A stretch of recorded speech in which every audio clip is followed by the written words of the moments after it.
एक शांत हरे भरे जंगल में टॉड नाम का एक चतुर लोमड़ी रहता था। टॉड का घर एक बड़े ओक के पेड़ के नीचे बहुत सुंदर था। वह घर गर्म, सुरक्षित और बहुत ध्यान से बनाया गया था। उसे परफेक्ट बनाने के लिए उसने कई मौसमों तक मेहनत की थी। वह खाना जमा करता, हर छोटे छेद को ठीक करता और सब कुछ बिल्कुल सही रखता। हर शाम वह चारों ओर देखता और मुस्कुराता, यह मेरा घर है, मैंने इसे अपनी मेहनत से बनाया है। लेकिन एक रात सब कुछ बदल गया। काले बादलों ने पूरे आसमान को ढक लिया। तेज हवाओं ने पेड़ों को जोर से हिलाना शुरू कर दिया। गर्जना की आवाज पूरे जंगल में गूंजने लगी।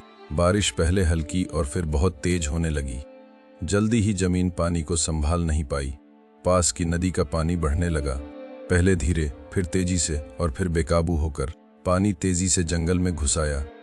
वह पेड़ों से टकराता और रास्ते में आने वाली हर चीज को बहा ले जाता। टॉड तेजी से अपने बिल की ओर भागा। वह कुछ भी बचाने की कोशिश करने लगा, लेकिन बाढ़ बहुत ज्यादा ताकतवर थी। कुछ ही पलों में उसकी सारी चीजें बह गईं। अगली सुबह तूफान खत्म हो चुका था। टॉड वहीं खड़ा था जहां कभी उसका घर हुआ करता था।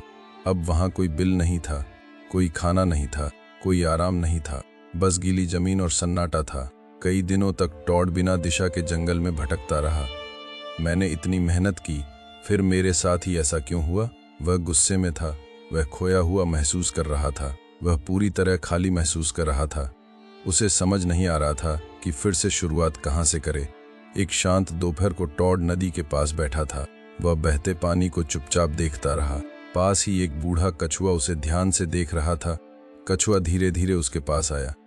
तूफान तुम्हें नष्ट करने नहीं आते, वे तुम्हारी ताकत दिखाने आते हैं। टॉड ने सिर हिलाया, लेकिन मैंने सब कुछ खो दिया।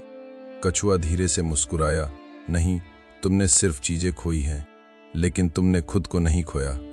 तुम्हारे पास अभी भी तुम्हारा दिमाग है, तुम्हारे पास अभी भी तुम्हारी काबिलियत है, और तुम्हारे पास अभी भी तुम्हारी हिम्मत है। उस रात टॉड सो नहीं पाया। वह कछुए की बातों के बारे में बार बार सोचता रहा।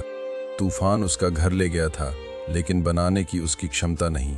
उसका खाना गया था, लेकिन शिकार करने की क्षमता नहीं। उसका आराम गया था, लेकिन उसका हौसला नहीं।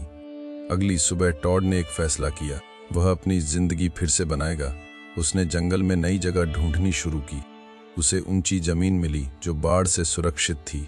उसने टहनियां इकट्ठी की, उसने जमीन में खुदाई की। वह सूर्योदय से सूर्यास्त तक काम करता रहा। कुछ दिन बहुत कठिन थे। उसका शरीर थक जाता था, उसका दिल भारी महसूस होता था, लेकिन वह एक एक छोटा कदम बढ़ाता रहा। दिन धीरे धीरे हफ्तों में बदल गए। एक नया बिल बनकर तैयार होने लगा। वह पुराने जितना बड़ा नहीं था, लेकिन ज्यादा मजबूत और सुरक्षित था। अपने नए घर को देखकर टॉड ने एक जरूरी बात समझी, सब कुछ खो देना आपकी कहानी का अंत नहीं होता। कभी कभी वही एक और मजबूत शुरुआत बन जाती है। तूफान ने टॉड की जिंदगी खत्म नहीं की, उसने उसे बेहतर तरीके से फिर से बनाने का मौका दिया। अगर जिंदगी कभी आपसे कुछ छीन ले, अगर आपने जो बनाया वह अचानक गायब हो जाए, तो यह याद रखना, आप जो कुछ रखते हैं उसे खो सकते हैं, लेकिन आप जो हैं उसे नहीं। और जब तक आप खुद को नहीं खोते, तब तक आप कुछ भी फिर से बना सकते हैं।